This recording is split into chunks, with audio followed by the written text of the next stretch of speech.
নমস্কার বন্ধুরা।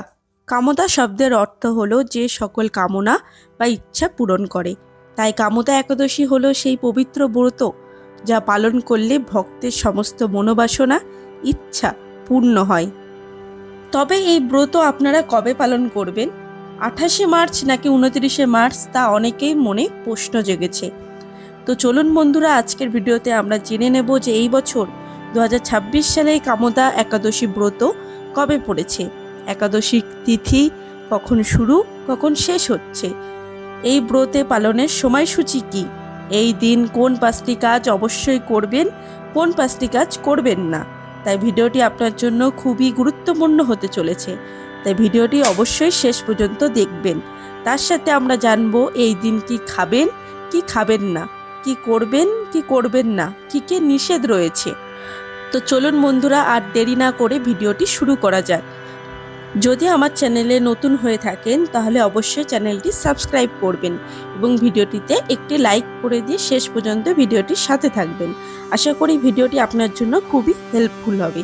যদি ভিডিওটি আপনার ভালো লেগে থাকে তাহলে কমেন্টে জয় শ্রী বিষ্ণু লিখতে ভুলবেন না। কামদা একাদশী ব্রত হলো চৈত্র মাসের শুক্লপক্ষের একাদশী। হিন্দু পঞ্জিকা বছরে 24টি একাদশী রয়েছে। তার মধ্যে কামদা একাদশী অন্যতম শক্তিশালী এবং পুণ্যদায়ী বলে বিবেচনা করা হয়, কারণ এই একাদশী পালন করলে পাপ মোচন হয়, পুণ্য বাসনা পূর্ণ হয়, দাম্পত্যতে সুখ মেলে, মুক্তির পথ লাভ হয়, এছাড়াও মানসিক শান্তি মেলে, কর্মফল সংশোধন হয়। তাই এত গুরুত্ব থাকায় আমাদের প্রত্যেকের উচিত এই একাদশী ব্রত অবশ্যই পালন করা। তো চলুন বন্ধুরা, এবার জেনে নেওয়া যাক এই একাদশী ব্রত আপনারা কবে পালন করবেন। একাদশী তিথি শুরু হচ্ছে 28শে মার্চ অর্থাৎ 13ই চৈত্র শনিবার সকাল 10:26 থেকে এবং একাদশী তিথি সমাপ্ত হবে 29শে মার্চ 14ই চৈত্র রবিবার সকাল 8:49। এই পরিস্থিতিতে উদয় তিথি অনুযায়ী 29শে মার্চ 14ই চৈত্র রবিবার সারাদিন একাদশী পালন রয়েছে। আপনারা প্রত্যেকেই 29শে মার্চ আজ রবিবার এই দিনে একাদশী ব্রতর উপবাস করবেন এবং নিশি পালন করবেন। এবার জেনে নেওয়া যাক এই একাদশী ব্রত পালন করলে আপনারা কি কি নিয়ম মেনে শ্রী বিষ্ণুর পূজা করবেন। সূর্যোদয়ের আগে ঘুম থেকে উঠুন, স্নান করুন, পরিষ্কার হলুদ এবং সাদা পোশাক পরুন। বিষ্ণুর পছন্দের রং হলো সাদা। পরিষ্কার আসনে ভগবান শ্রী বিষ্ণু এবং শ্রীকৃষ্ণের মূর্তি বা চিত্র স্থাপন করুন। হলুদ কাপড় বিছিয়ে বসাতে পারেন তাহলে খুবই ভালো হয়। তুলসী পাতা, হলুদ ফুল, ফল, ধূপ, দীপ দিয়ে পুজো শুরু করুন। হলুদ ফুল বলতে আপনারা গাঁদা ফুল রাখতে পারেন। মন্ত্র পাঠ করতে হবে ফুল এবং তুলসী পাতা অর্পণ করার সময়। অবশ্যই ফুল আর তুলসী পাতা অর্পণ করার সময় চন্দন সহযোগে অর্পণ করবেন বিষ্ণুর চরণে। ওম নমো ভগবতায়ে বাসুদেবায় নমঃ অথবা ওম নমো নারায়ণ এই মন্ত্র জপ করবেন। এছাড়া এই দিন কামদা একাদশী ব্রত কথা পাঠ করলে অথবা শ্রবণ করলে সকল মনোবাসনা পূর্ণ হয়। তো চলুন এবার জেনে নেওয়া যাক একাদশী ব্রতের মাহাত্ম্য কি। মহাভারতে ভগবান শ্রীকৃষ্ণ যুধিষ্ঠিরকে এই কথা বলেছিলেন। প্রাচীনকালে রত্নপুর নামক এক সুন্দর নগরে পুণ্ডরিক নামে এক গন্ধর্ব রাজা রাজত্ব করত। সেই নগরে ললিত এবং ললিতা নামক এক গান্ধর্ব দাম্পত্য বসবাস করতেন, যারা একে অপরকে অত্যন্ত ভালোবাসতেন। একদিন রাজসভায় গান করার সময় ললিত তার পত্নী ললিতার কথা স্মরণ করার সুর তাল হারিয়ে ফেলেন। এতে রাজা অত্যন্ত ক্ষুব্ধ হয়ে ললিতকে রাক্ষস হওয়ার অভিশাপ দেন। ললিত এক ভয়ানক রাক্ষসে পরিণত হন এবং তার শরীরে বিশাল আকার ধারণ করে। ললিতা তার স্বামীর এই দুর্গতি দেখে বিচলিত হয়ে ঋষি শৃঙ্গের কাছে আশ্রমে গিয়ে সাহায্য প্রার্থনা করেন। ঋষি তাকে চৈত্র মাসের শুক্লপক্ষের কামদা একাদশী ব্রত পালন করার পরামর্শ দেন। ললিত অত্যন্ত ভক্তি সহকারে এই ব্রত পালন করেন এবং তার অর্জিত পূর্ণ ফল স্বামীর উদ্দেশ্যে অর্পণ করেন। ফলে ললিত তৎক্ষণাৎ রাক্ষসযোনি থেকে মুক্তি পেয়ে দিব্যদেহ লাভ করেন।